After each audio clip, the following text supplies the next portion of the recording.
Hello friends, आज हम अपने एक दूसरे टॉपिक के साथ हैं। जैसा कि हम जानते हैं हिंदी व्याकरण हर कॉम्पिटिटिव एग्जाम में आते हैं। उसमें एक टॉपिक है वचन। वचन मतलब कोई संज्ञा, संज्ञा का वचन मतलब वो एक वचन में है या बहुवचन में है, इसको जानना बहुत जरूरी है। वैसे तो हम नॉर्मली जानते हैं, जैसे राम खाना खाता है, राम यहाँ पे क्या है, एक वचन में है। बकरियां दूध देती है, या बकरियां हो गया है, तो ये क्या है, बहुवचन में है। लेकिन कुछ वर्ड ऐसे होते हैं ना जो हमें देखने में तो लगेंगे कि एक वचन में है या देखने में लगेंगे बहुवचन में है, और वो होते जस्ट अपोजिट है। ठीक है, तो कुछ ऐसे नाम है जो कि मैंने यहाँ पहले मेंशन किया हुआ है, नित्य बहुवचन में जो आते हैं। जैसे नित्य बहुवचन में मतलब जो हमेशा बहुवचन में ही आते हैं। ठीक है, वो आपका एक वचन में नहीं आएगा। उसमें कौन से आंसू है, अक्षत है, रोम है, केस है, दाम है, होश है, भाग्य है, हस्ताक्षर है, समाचार, प्राण, दर्शक, दर्शन और लोग। ठीक है, ये हमेशा आपके क्या आते हैं, बहुवचन में ही आते हैं। एक और क्या है, सम्मान के अर्थ में। नहीं, ये पहले देखिए कौन सा है, गण, जन और वृंद।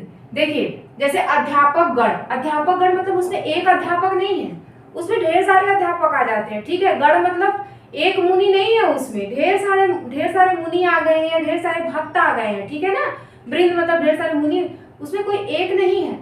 तो ये वर्ड जहाँ पे आते हैं ना, ये अपने आप में ना बहुतों को समेटे हुए होते हैं। ठीक है, इसलिए ये हमेशा बहुवचन, जिस चीज के भी आगे अगर ये लगा है तो आप समझ जाइएगा कि वो क्या है, वो बहुवचन ही है।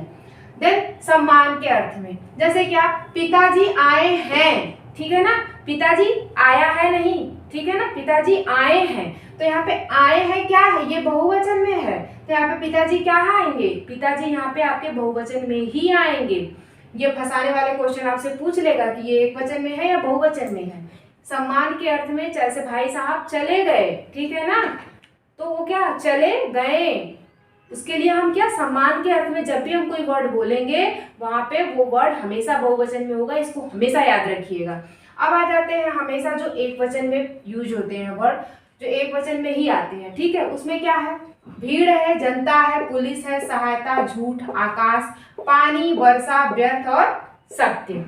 हमें लगता है कि भीड़ में बहुत सारे लोग होंगे, है ना, और वो एक मतलब बहुवचन में आएगा, लेकिन नहीं, हमेशा याद रखिएगा भीड़ हमेशा एक वचन में आता है। ठीक है ना, भीड़ का एक रूप होता है, एक ही रूप होता है, वो अच्छा भी हो सकता है, बुरा भी हो सकता है। तो वो क्या है, पुलिस। पुलिस में हम सोचेंगे कि पूरी कम्युनिटी आ जाएगी, लेकिन नहीं, पुलिस मतलब कोई अलग अलग पुलिस नहीं, मतलब पूरी उनकी कम्युनिटी को ही यहाँ पे संबोधित कर दिया गया, तो वो हमेशा एक वचन में ही यूज होंगे।